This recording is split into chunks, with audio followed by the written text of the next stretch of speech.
የከበረ ሰላምታችን ውድ አድማጮቻችን ሊድረስ ብለናል። ሰላም፣ ፍቅር፣ ጤና እንደዚሁ አብዝተን ተመኘንላችሁ። ከሀገር ቤት እስከ ባህር ማዶ ለዚህም ሰዓት መርጠን ያሰናዳንላችሁን አጫጭር ስፖርታዊ ጥንቅሮች በቅደም ተከተል እያጋራናችሁ ቆይታ የምናደርግ ይሆናል። እስከ ፕሮግራማችን ፍጻሜ ቆዩ። ላይክ፣ ሰብስክራይብ እና ሼር ማድረግ እንዳይረሳ። በዚህኛውም ጥንቅራችን የተወሰኑ ሀገራዊ ጉዳዮችን ይዘናል። ትላንት ምሽት አንደኛው የ2024-25 የውድድር ዓመት የአውሮፓ መድረክ የፍጻሜ ጨዋታ ሲያገኝ የለንደኑ ክለብ ቼልሲ ደግሞ ሻምፒዮን ነበረ። ውድ ቤተሰቦቻችን የምሽቱን ጨዋታ የተከታተላችሁ ወይም የቼልሲ ደጋፊዎች ምሽቱ እንዴት ነበረ?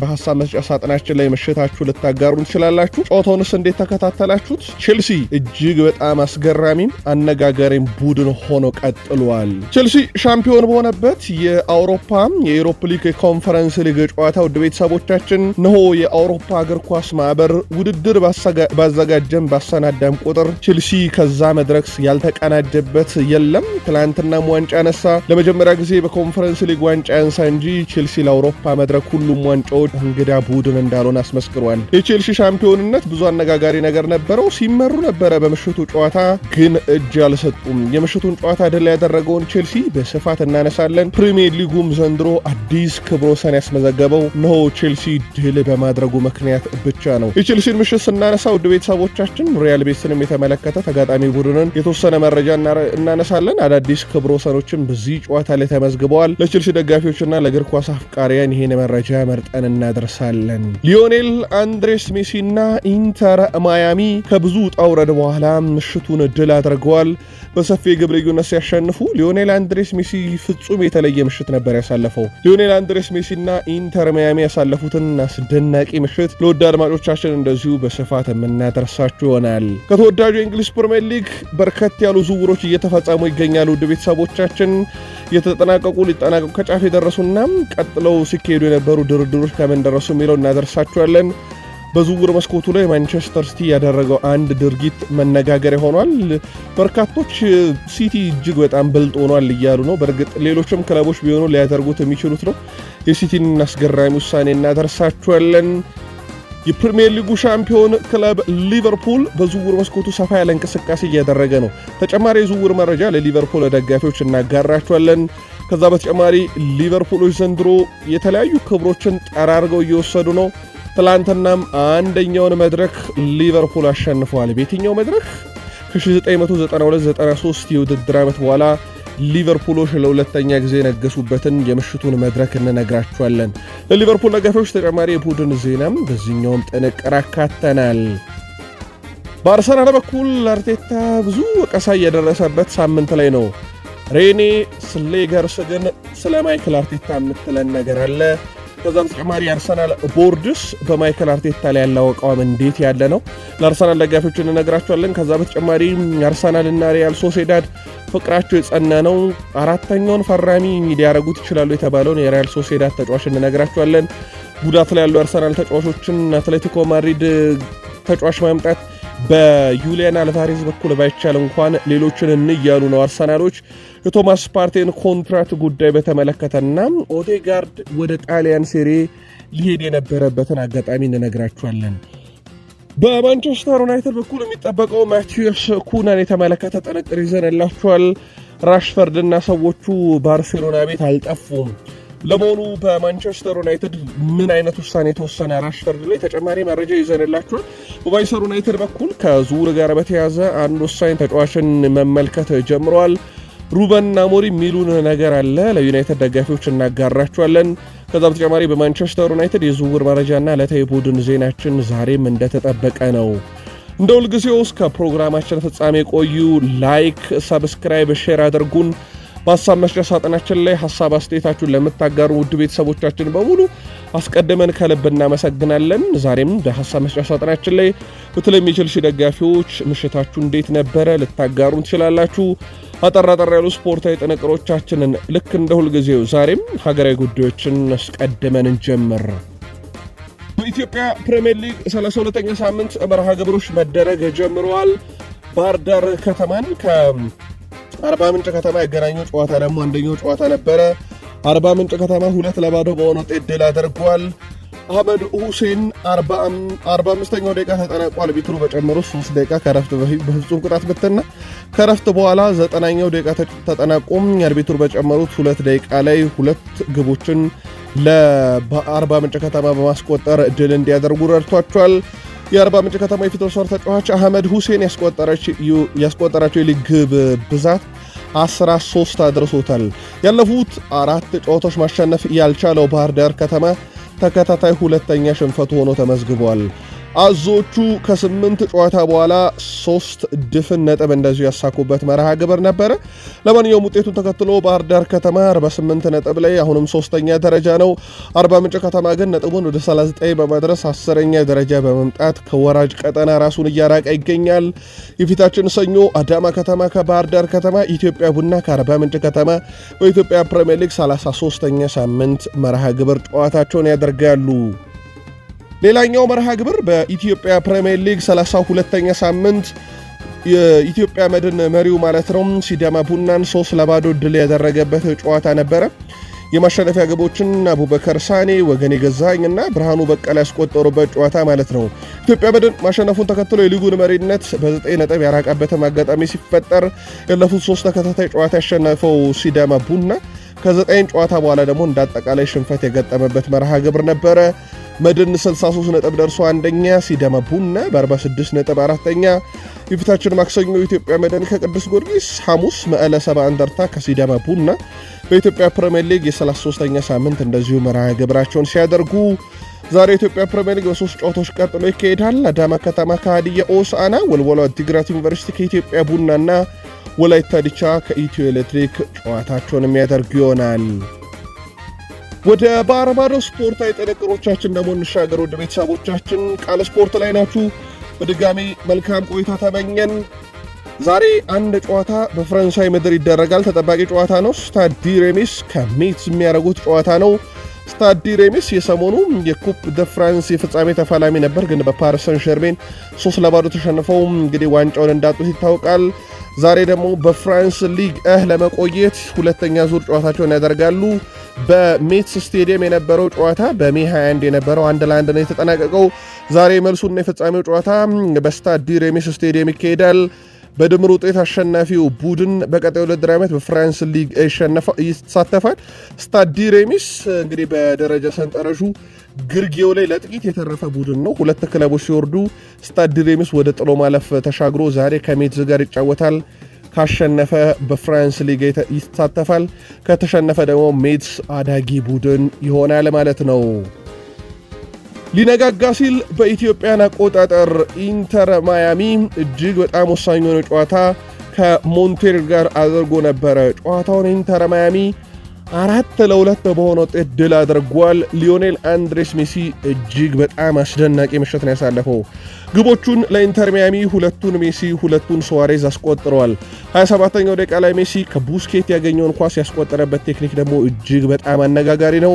ሉዊስ ሱዋሬዝ ከሊዮኔል አንድሬስ ሜሲ ያገኘውን ኳስ 68ኛው ደቂቃ ላይ፣ ሱዋሬዝ 71ኛው ደቂቃ ላይ ግብ አስቆጠረ። ከዛ ሊዮኔል አንድሬስ ሜሲ ከሱዋሬዝ ያገኛትን ግብ 87ኛው ደቂቃ ላይ አከለ። በጨዋታው ላይ ሜሲ 2 ግብ 1 አሲስት፣ ሉዊስ ሱዋሬዝ 2 ግብ 1 አሲስት። ለሞንቴሪል ሁለቱን ከሽንፈት ያልታደጉ ግቦች ዳንት ሴሊ እና እንደዚሁም ቪክተር ላውቴሪ ናቸው ማስቆጠር የቻሉት። ኢንተር ማያሚ ድል ማድረጉን ተከትሎም በኢስተርን ኮንፈረንስ ላይ ሰበሰባቸው ነጥቦች 26 ማድረስ ችሏል።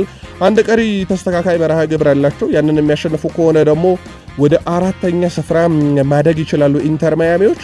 በዘንድሮ ውድድር ዓመት ኢንተር ማያሚ እንግዲህ ከተከታታይ ነጥብ መጣል በኋላ ነው ሊነጋጋ ሲል ድፍን 3 ነጥብ ያገኘው። በመጨረሻ 5 ጨዋታዎች የሌሊቱን ድል ካነሳን አንድ ቀሪ 4 ጨዋታዎችን 2ቱን ተሸንፎ 2ቱን አቻ ነበር የወጣውም። ግን ቢያንስ ለኢንተር ሚያሚ እጅግ በጣም ወሳኙን ነጥብ በሊዮኔል አንድሬስ ሜሲና በሉዊስ ሱዋሬዝ ግብ ታግዘውም እንግዲህ ወደ ድል እንዲመለሱ አድርጓል።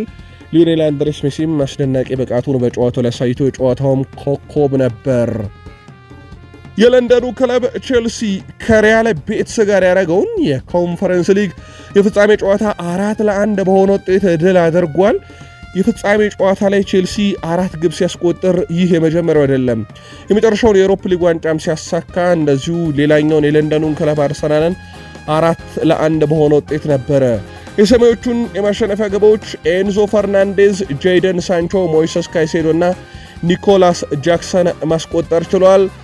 ከረፍት በኋላ ነው ሁሉም ግቦች ለቼልሲ የተቆጠሩት። አስቀድሞ በሪያል ቤትስ በኩል 9ኛው ደቂቃ ላይ ኢዛል ዙሊ ያስቆጥሮ ይመሩ ነበር። ከረፍት በኋላ ግን 66ኛው ፈርናንዴዝ፣ ጃክሰን 71ኛው፣ ሳንቾ 83ኛው እና ካይሴዶ 92ኛው ደቂቃ ላይ ግቦቹን አስቆጥረዋል።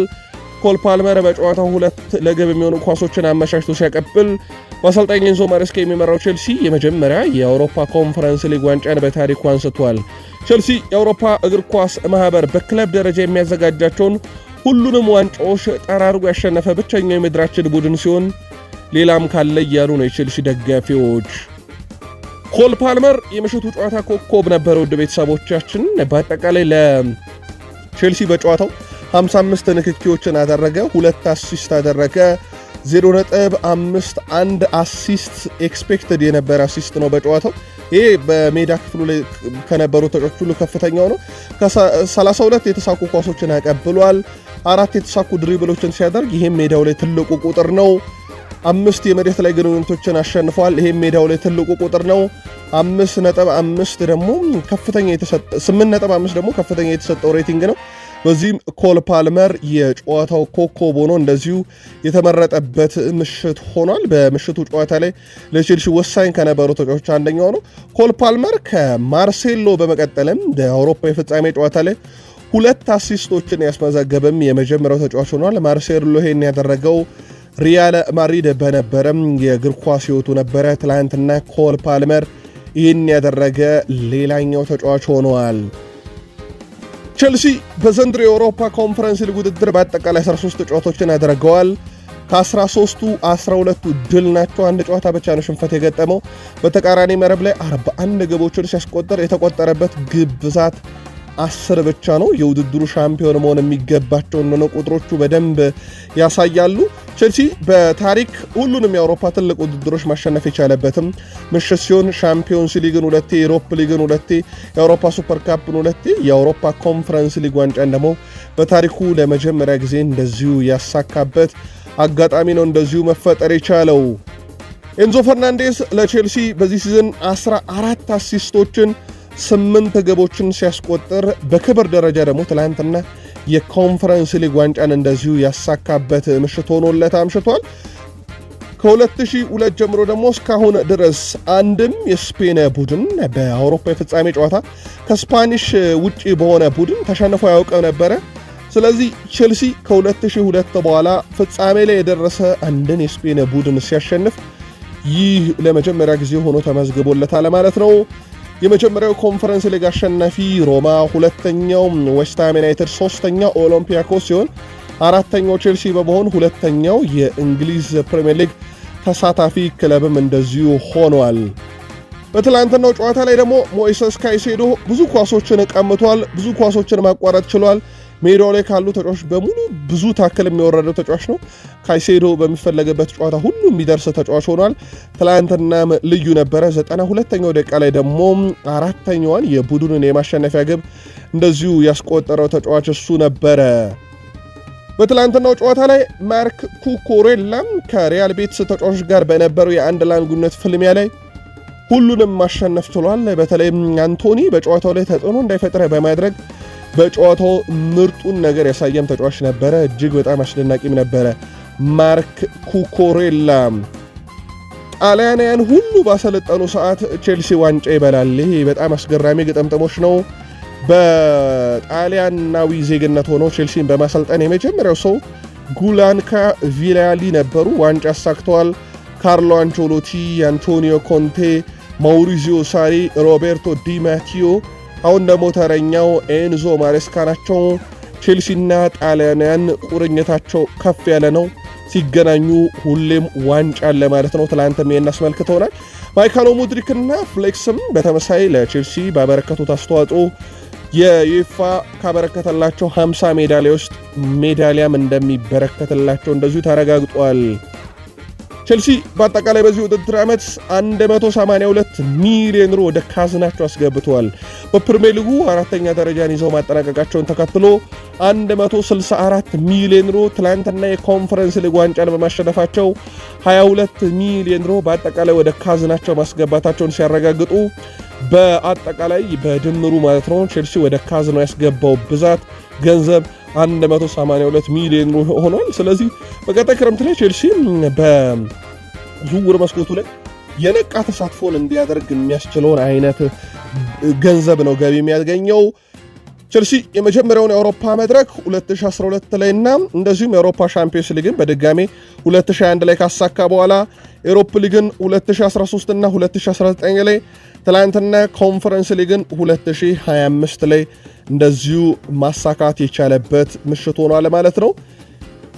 ዘንድሮ ግን ቼልሲ ዋንጫ ማሳካቱን ተከትሎ 2024-25 የውድድር ዓመት አምስተኛው የእንግሊዝ ቡድን ሆኗል ዋንጫ ያሳካ። ይህን ግጥምጥሞች በተለየ መንገድ እናነሳዋለን በፕሪሚየር ሊግ የመረጃ ክፍለ ጊዜያችን ላይ።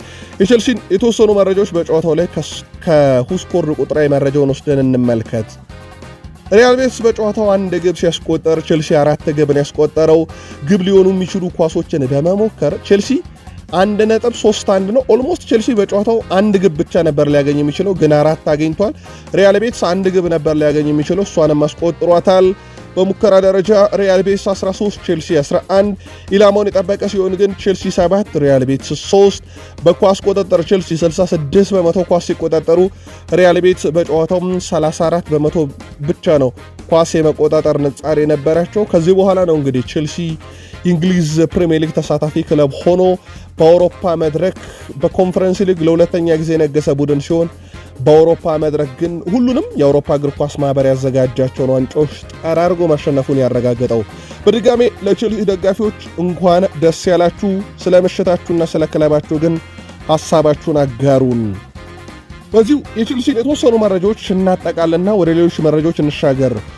ከዝውውር መስኮቱ ጋር በተያያዘ ቼልሲ ከበርካታ ተጫዋቾች ጋር ስማቸው እየተያዘ ይገኛል።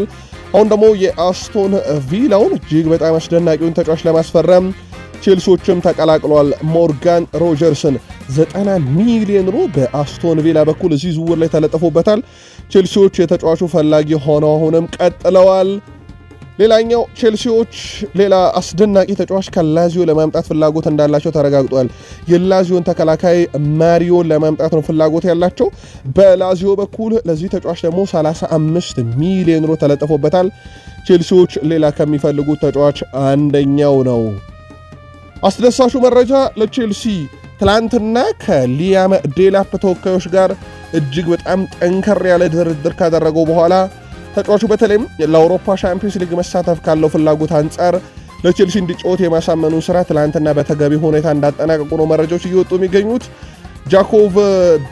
ቤን ጃኮብስም ይዞት በወጣው መረጃ መሰረት አሁን በቼልሲና በሊያም ዴላፕ መካከል ያለው ድርድር በጥቂት ቀናቱ ዝውውሩ እንዲጠናቀቅ ሊያስችልም የሚችል ብሎታልና ጠንከር ያለው ድርድር በቼልሲና በሊያም ዴላፕ መካከል በትላንትናው ዕለት ተካሂዷል።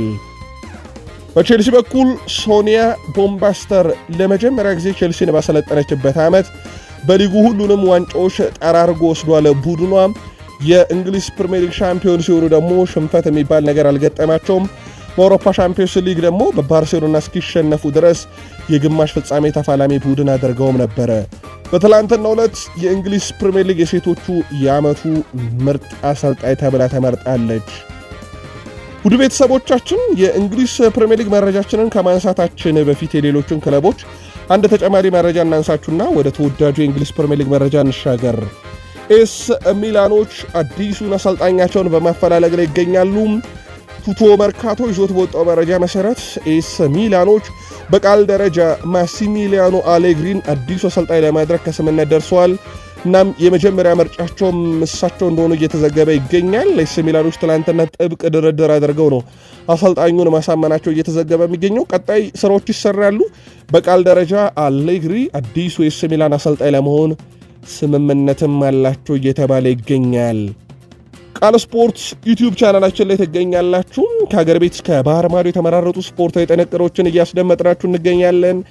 ከተወዳጁ የእንግሊዝ ፕሪሚየር ሊግ ታላላቅ ክለቦች ብቻ ወዳገኘናቸው ስፖርታዊ ጥንቅር እንሻገር። እስከ ፕሮግራማችን ፍጻሜ ስትቆዩ ላይክ፣ ሰብስክራይብ፣ ሼር ማድረግ ደግሞ እንዳይረሳ። ትናንትና ቼልሲ ኮንፈረንስ ሊግ ዋንጫን ማሳካቱን ተከትሎ በእንግሊዝ ፕሪሚየር ሊግ እግር ኳስ ታሪክ በአንድ የውድድር ዓመት 5 የፕሪሚየር ሊግ ክለቦች ዋንጫ ያነሱበት ሆኗል። ይህም ሊቨርፑል ፕሪሚየር ሊጉን፣ ኒካስል ሊግ ካፑን፣ ክሪስታል ፓላስ ኤፍኤ ካፑን፣ ቶትናም ዩሮፕ ሊጉን፣ ቼልሲ ኮንፈረንስ ሊጉን ማሳካቱ ተከትሎ 5 የፕሪሚየር ሊግ ተወዳዳሪ ቡድኖች ዋንጫ ያነሱበት ዓመት ሆኗል ማለት ነው። ስለዚህ የተቀረው የአውሮፓ ሻምፒዮንስ ሊግ ፍጻሜ ላይ አንድም የፕሪሚየር ሊግ ክለብ ስለሌለ 20 የፕሪሚየር ሊግ ክለብ ተሳታፊ ክለቦች ዓመቱን ጀምረው 5 ዋንጫ አንስተዋል። ስለዚህ 15ቱ ብቻ ናቸው ዋንጫ ያነሱት። ይህ ሲሆን በእንግሊዝ ፕሪሚየር ሊግ እግር ኳስ ታሪክ ለመጀመሪያ ጊዜ ሆኗል ማለት ነው። አስቶን ቪላዎች የአውሮፓ ሻምፒዮንስ ሊግ እንደማይሳተፉ ካረጋገጡ በኋላ ውድ ዝውውሮችን አያደርጉም፣ ይልቁንስ ተጫዋቾችን በውድ ለመሸጥ እያሰቡ ይገኛሉ ተብሏል። በዚህ ውስጥ ደግሞ የበርካታ የአውሮፓ ክለቦችን ቀለብ የሳበው ጃኮብ ራምሴን 50 ሚሊዮን ዩሮ ለጥፈውበት ለዝውውሩ ክፍት ነን ብለዋል። በዚህም መሰረት እንደ አርሰናል፣ ኒካስል ዩናይትድ እና ቶትናም ያሉ ክለቦች ደግሞ የአውሮፓ ሻምፒዮንስ ሊግ ተሳታፊ መሆናቸውን ተከትሎ ተጫዋቹን ሊያገኙት እንደሚችሉ ነው በርካታ መረጃዎች እየወጡ የሚገኙት። በተለይም በአስቶን ቪላ በኩል በቀጣይ የተወሰኑ ከዋክብቶቻቸውንም ሊያጡ የሚችሉበት አጋጣሚ እንዳለ እየተዘገበ ይገኛል። ከጥቂት ዓመታት ወዲህ ደግሞ የአውሮፓ መድረክ ትኬቶችን መቁረጥ ክለቦች ተጫዋቾቻቸውንም ለማቆየት አዲስ ተጫዋችን ለማምጣት እንግዲህ እንደ ዋና መሳሪያ እያገለገለ ይገኛል። ከሰሞኑ ማንቸስተር ዩናይትድ ቤት ግን ተቃራኒው የተፈጸመው ኩንሃ ዩናይትድን ሲቀበል አንድም የአውሮፓ መድረክን ጥያቄ ውስጥ ሳያስገባ እንደነበር ይታወቃል። ወልቭሶች ከፕሪሚየር ሊጉ የወረደውን የሌስተር ሲቲውን እጅግ በጣም አስደናቂውን ተጫዋች የገላቸው ማድረግ ይፈልጋሉ። ወልቭሶች ኤልካኑስን ማስፈረም የፈለጉት ደግሞ ለማቲያስ ኩና ተተኪ ለማድረግ ነው። ቢላል ኤልካኑስ ዘንድሮ በጣም አስደናቂ ውድድር ዓመትን ካሳለፈ በኋላ በተለይ ማርቲኔሊ እና ትሮሳርድ በአርሰናል ላይ ቆዩ ይችላሉ ሲባል በዋነኝነት ስሙ ከአርሰናል ጋር ሲያያዝ የነበረ ተጫዋች ነው። ቢላል ኤልካኑስ አስደናቂ ውድድር ዓመትን በግሉ ቢያሳልፍም ክለቡ ሌስተር ሲቲ መውረዱን ተከትሎ በርከት ያሉ ክለቦች እሱን በፕሪሚየር ሊግ ለማቆየት ፍላጎት ሲኖራቸው፣ ወልቭሶች ደግሞ የማቲያስ ኩና ተተኪ ማድረግ ይፈልጋሉ ሲል ጊቭሚ ስፖርት ነው በፊት ገጹ ላይ ይዞት የወጣው።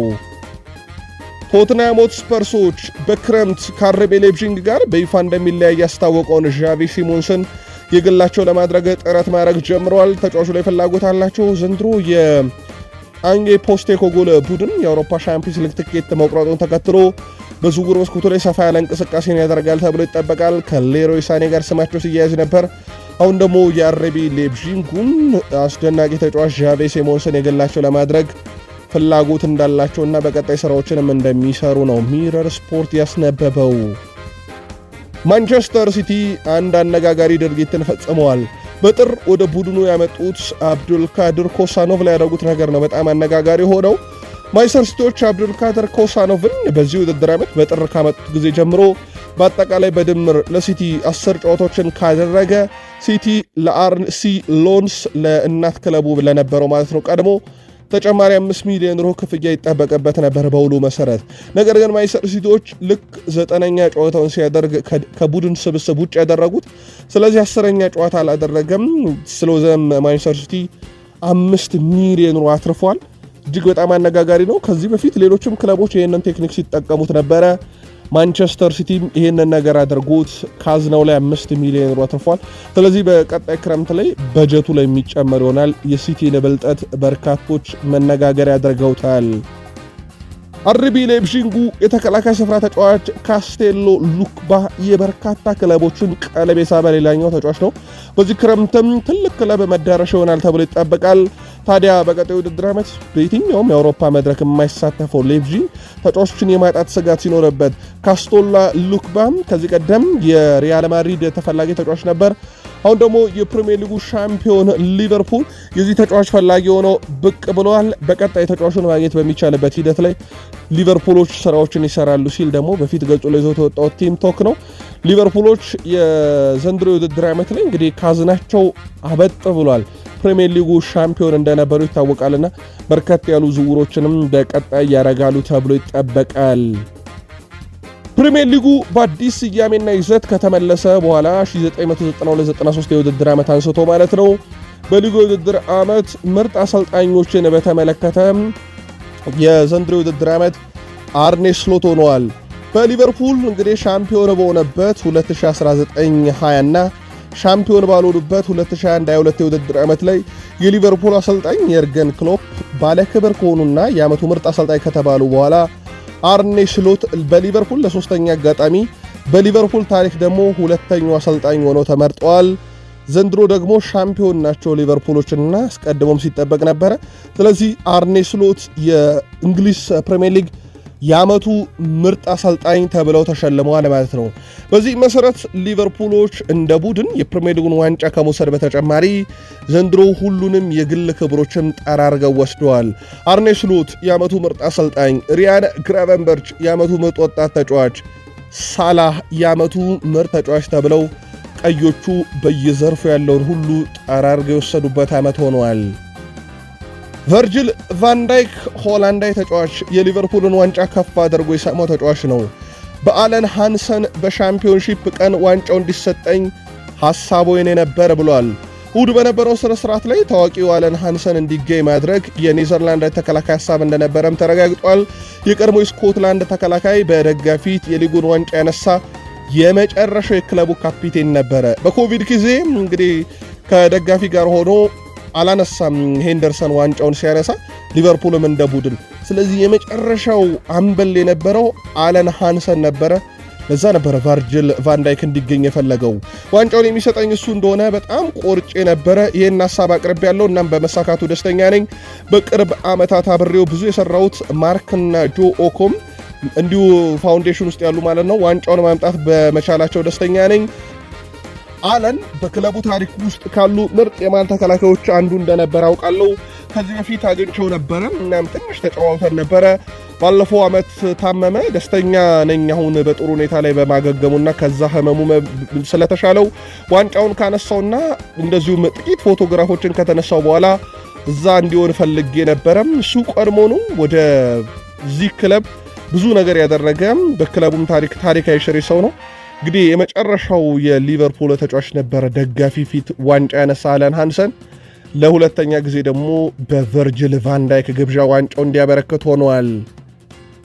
ቨርጅል ቫንዳይክ የፕሪሚየር ሊግ አሸናፊ ቡድን በመምራት የመጀመሪያ ሆላንዳዊ ሲሆን ሊቨርፑል የሊጉን ዋንጫ ያነሳ 11ኛው ማንበል ነው።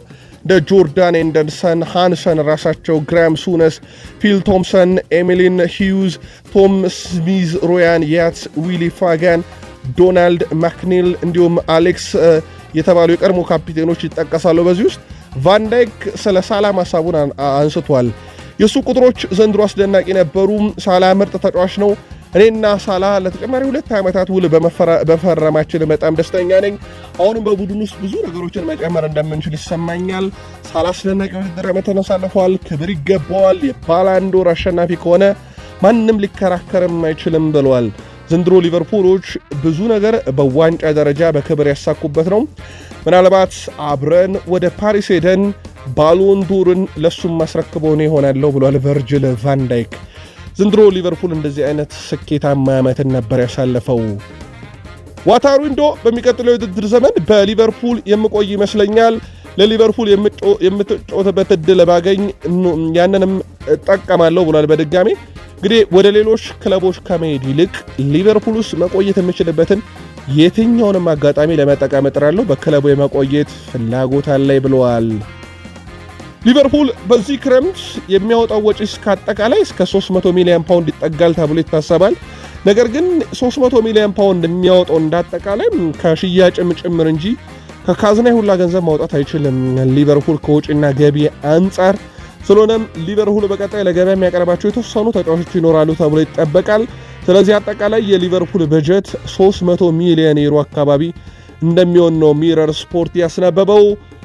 የሊቨርፑል አዲስ ፈራሚ ይሆናል ተብሎ በቃል ደረጃ ከስምምነት የደረሰው ሜሎስ ኬርኪዝ የሊቨርፑል ተጫዋች እስከሆነ መጠበቅ አልቻልኩም ብሏል። የሁለቱ ክለቦች ስምምነት ብቻ ይቀራል ይህን ተጫዋች የሊቨርፑል መለያ እንዲለብስ ለማድረግ። ትላንት ምሽት በነበረን መረጃችን ላይ ተጫዋቹ ለሊቨርፑል ለመጫወት ከስምምነት መድረሱን ነግረናችሁ የቀረው ከበርንማውዝ ጋር የሚደረገው ድርድር ብቻ ነው። ባየርን ሊቨርፑሰኖች ደግሞ በሊቨርፑል ቤት እንግዲህ መውጫው በር ላይ ቆመውን ኤሊዮትን ማስፈረም ይፈልጋሉ ተብሏል። ከባየር ሊቨርፑሰን በተጨማሪ ቦሩሲያ ዶርትመንድም የሃርቪ ኤሊዮት ፈላጊ ናቸው እየተባለ ነው። ተጫዋቹ በፕሪሚየር ሊጉ የመጨረሻ ቀን የስንብት ንባ በስቴዲየም ውስጥ አስመልክቶን ነበረ። በርካቶችም እንደሚለቅ ስንጠብቅ ነበረ። እናም ክለቡን እንደሚለቅና በቀጣይ አዲስ ክለብ እንደሚያፈላልግም ነው ስካይ ስፖርት በዘገባው ይዞት የወጣው። መዳረሻው ደግሞ የጀርመን ቡንደስሊጋ ክለቦች የመሆን ዕድላቸው ሰፊ ነው። ሊቨርፑል ምናልባትም የዌርዝ ዝውውር አካል ሊያደርገው ይችላል እየተባለ ነው። ዶርትመንድ ደግሞ በገንዘብ ደረጃ ከፍሎ ከሊቨርፑል ተጫዋቹን የግሉ ሊያደርግ ይችላል። የአርሰናል ሴቶች ዘንድሮ በታሪክ ለሁለተኛ ጊዜ በፕሪሚየር ሊግ ታሪክም ለሁለተኛ ጊዜ ብቸኛው የአውሮፓ ሻምፒዮንስ ሊግ አሸናፊ ቡድን እንዲሆን ሆኗል። የዚህ ቡድን አሰልጣኝ ደግሞ ሬኔ ስሌገርስ ትባላለች።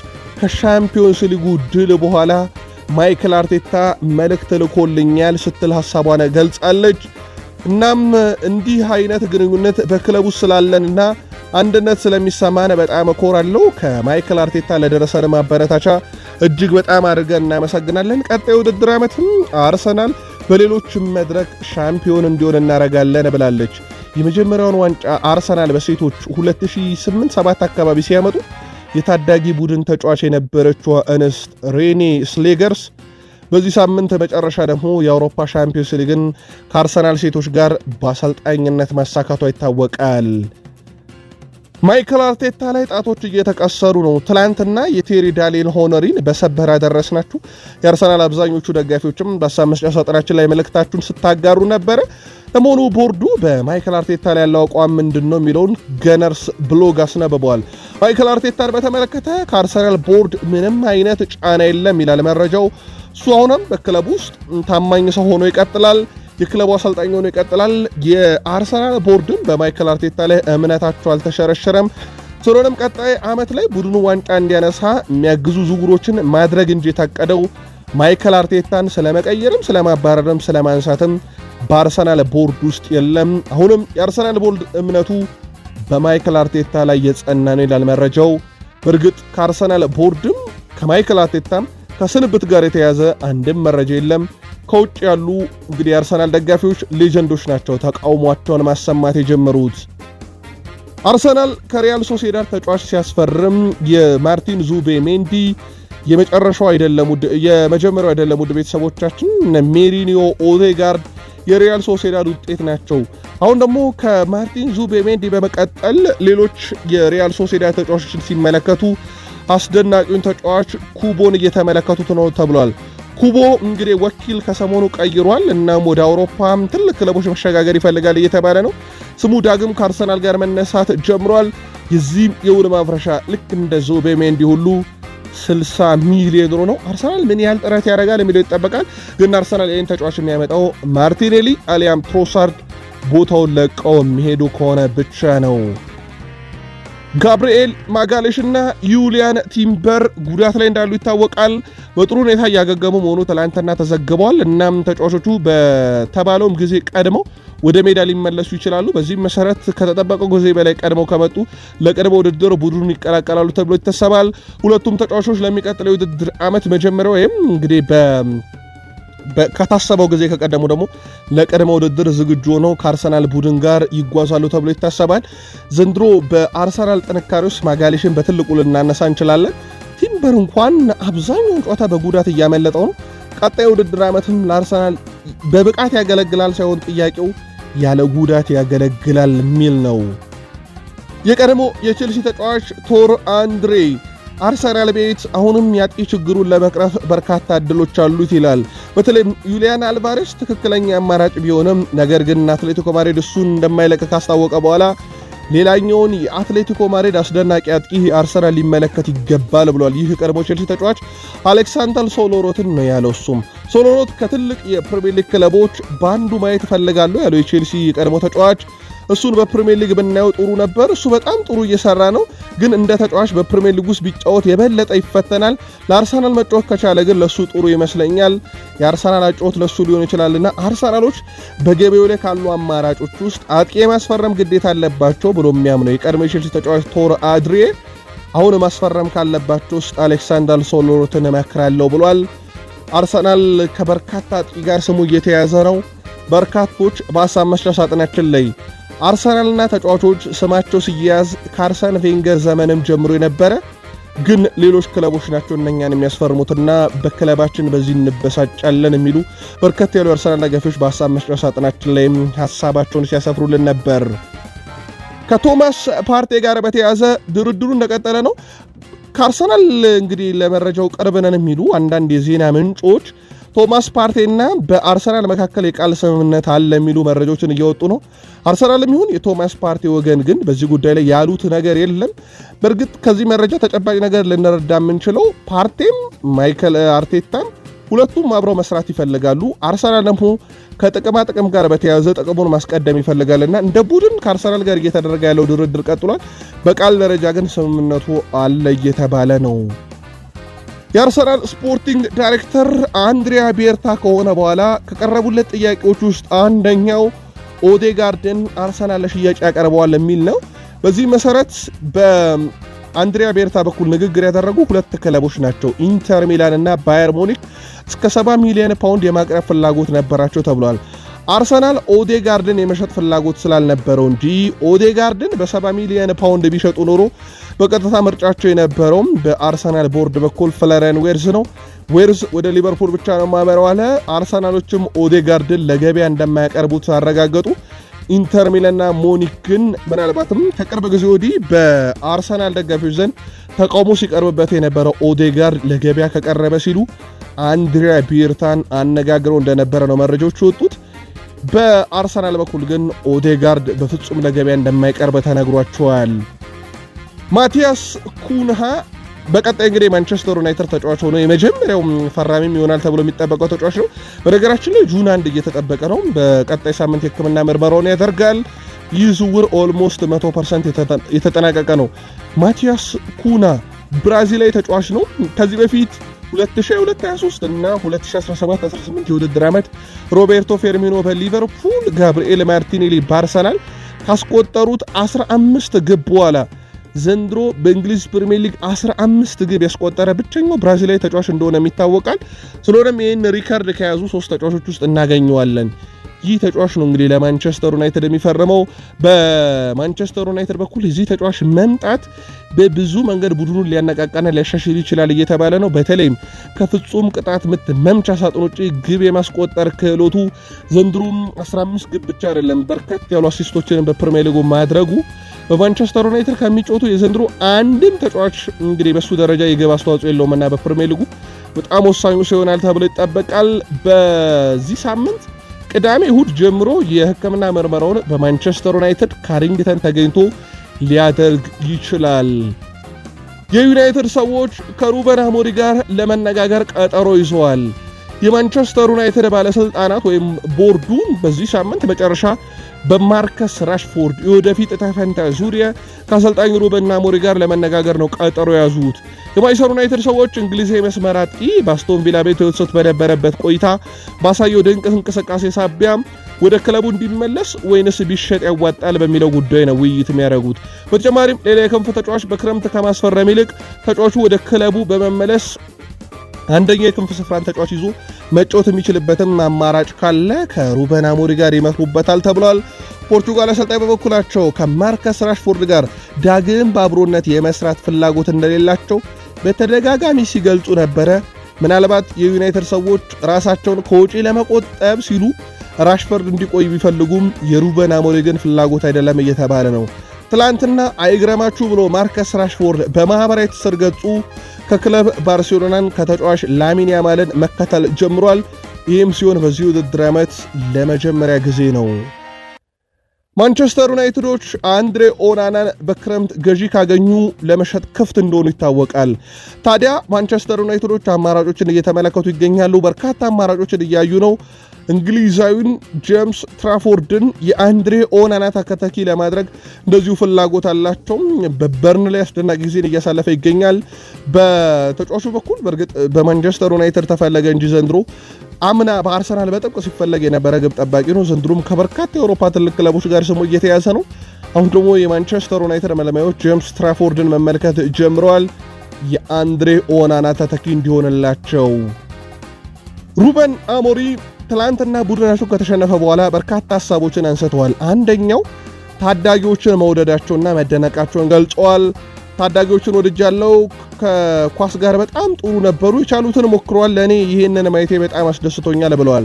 ሴኮ ኮኔና ሼሊስ ለእኔ ጎልተው የታዩኝ ተጫዋቾች ናቸው። ካምሶን በጣም ንቁ ነበር። ሙርሃውስ፣ አርመር እና ትዌስትም እንዲሁ ከአካዳሚ ተጫዋች ይዘናቸው ከሄድን በጣም ጥሩ የተጫወቱት ናቸው። ቾድ ኦቢ ግብ ባለማስቆጠሩ ግን እድለኛ አልነበረም ብሏል። በእርግጥ ግብ ሊያስቆጠር የሚችልበት አንድ ትልቅ አጋጣሚ የአሊያንድሮ ጋርናቾ እንግዲህ ከፊቱ መቆም ነበረ ብሎክ ያደረገበት። ቀጣይ ጨዋታ አርብ ከሆንግ ኮንግ ከምናደርገው ጨዋታ ጋር በተያዘ ለወጣቶች ተጨማሪ ደቂቃዎችን እሰጣለሁ ብለዋል ሩበን አሞሪም። በተለይም ደግሞ ሴኮ ኮኔ በጨዋታው ላይ ተጨማሪ ደቂቃ እንደሚሰጠው አረጋግጧል። በተጫዋቹም ደስተኛ መሆናቸውን ገልጸዋል። አሞሪም ደጋፊዎች ወደ ጨዋታው መጠናቀቅ አካባቢ ተቃውሞ ማሰማታቸውን ተከትሎ እንዴት ታዩታላችሁ ይህን ተቃውሞ ተብሎ ጠይቆ ነበረ። ደጋፊዎች ተቃውሞ ምናልባት የሚያስፈልገን ነገር ሊሆን ይችላል፣ ምክንያቱም በፕሪሚየር ሊጉ በእያንዳንዱ ጨዋታ ስንሸነፍ እዛ ነበሩ። አሁን በዚህም ጨዋታ ላይ በመሸነፋችን ተበሳጭተዋል። ተቃውሞ ተቀባይነት አለው ብሏል። ትላንትና በኦልስታር የኤዥያዎች 1-0 መሸነፋቸውን በምሽት መረጃችን ላይ በስፋት መረጃውን አደረሰናችሁ ነበር። እናም የደጋፊዎቹ ተቃውሞ ተገቢ ነበር ብለዋል። ሩበን አሞሪም ስለ ዝውውር መስኮቱም ተጠይቀው ነበረ። በዚሁ አጋጣሚ በዝውውር መስኮቱ ላይ አሰልጣኙ እኔ ነኝ፣ ስለዚህ አብዛኛውን ዝውውር የምወስነው እኔ ነኝ፣ ለዩናይትድ የሚጠቅሙትን ሁሉ ወደ ቡድኑ እንዲመጣ አደርጋለሁ፣ በተለይም ለእኔ ፍልስፍና የሚሆኑትን ብለዋል። ጨዋታውን መሸነፍ አልፈለግንም ነበር፣ ሆኖም ለደጋፊዎቻችን መስጠት ከሚገባን በታች በመሆናችን በጣም አዝኛለሁ። ወጣት ተጫዋቾች ግን ላሳዩን እንቅስቃሴ እጅግ በጣም አመስጋኝ ብለዋል ሩበን አሞሪም። አርብ ደግሞ ከሆንግ ኮንግ ኦልስታር ጋር እዛው በማሌዥያ ጨዋታቸውን የሚያደርጉ ይሆናል። ሊጎች ሁሉ ስለተጠናቀቁ ሊግ ካልን የኢትዮጵያ ፕሪሚየር ሊግ ብቻ ነው። ውድ ቤተሰቦቻችን ዛሬ ማለዳ 3:30 አዳማ ከተማ ከሀዲያ ሆሳዕና፣ 9 ወልዋሎ ዓዲግራት ዩኒቨርሲቲ ከኢትዮጵያ ቡና፣ 12 ወላይታ ዲቻ ከኢትዮ ኤሌክትሪክ በኢትዮጵያ ፕሪሚየር ሊግ 32ኛ ሳምንት ጨዋታቸውን ሲያደርጉ ትላንትና ኢትዮጵያ መድን ሲዳማ ቡናን 2-0፣ አርባ ምንጭ ከተማ ባህር ዳር ከተማን 2-0 በሆነ ውጤት አሸንፈዋል። ትላንት በመላው ዓለም በጉጉት ሲጠበቅ የነበረው ጨዋታ ቼልሲ ሪያል ቤትስን በአውሮፓ የኢሮፕ ኮንፈረንስ ሊግ ጨዋታ 4-1 አሸንፈዋል። እንዲሁም የዋንጫ ባለ ክብር ሆነዋል። ኢንተር ማያሚ በአሜሪካ ሜጀር ሊግ ሶከር ደግሞ ሞንትሬል 4-2 በሆነ ውጤት ሲያሸንፍ ሜሲ 2 ግብ፣ ሱዋሬዝ 2 ግብ በጨዋታው ላይ አበርክተዋል። እንዲሁም ሜሲም ሱዋሬዝም ከግቦቹ በተጨማሪ አንዳንድ አሲስት ማበርከት ችለዋል። ይህ ነበረ ውድ ቤተሰቦቻችን ለእናንተ ውድ አድማጮቻችን ልናደርስ አሰናርተን ይዘን የመጣነው መረጃ። ከወደዳችሁን ላይክ አድርጉን፣ አበረታቱ። ለሀሳብ አስተያየታችሁ አስቀድመን እናመስግን። ቤተሰብ መሆን ካሻችሁ ሰብስክራይብ ማድረግ ይቻላል። ዜናዎቻችን እንዲደርሷችሁ ደግሞ የደውል ምልክቷን ተጫኑ።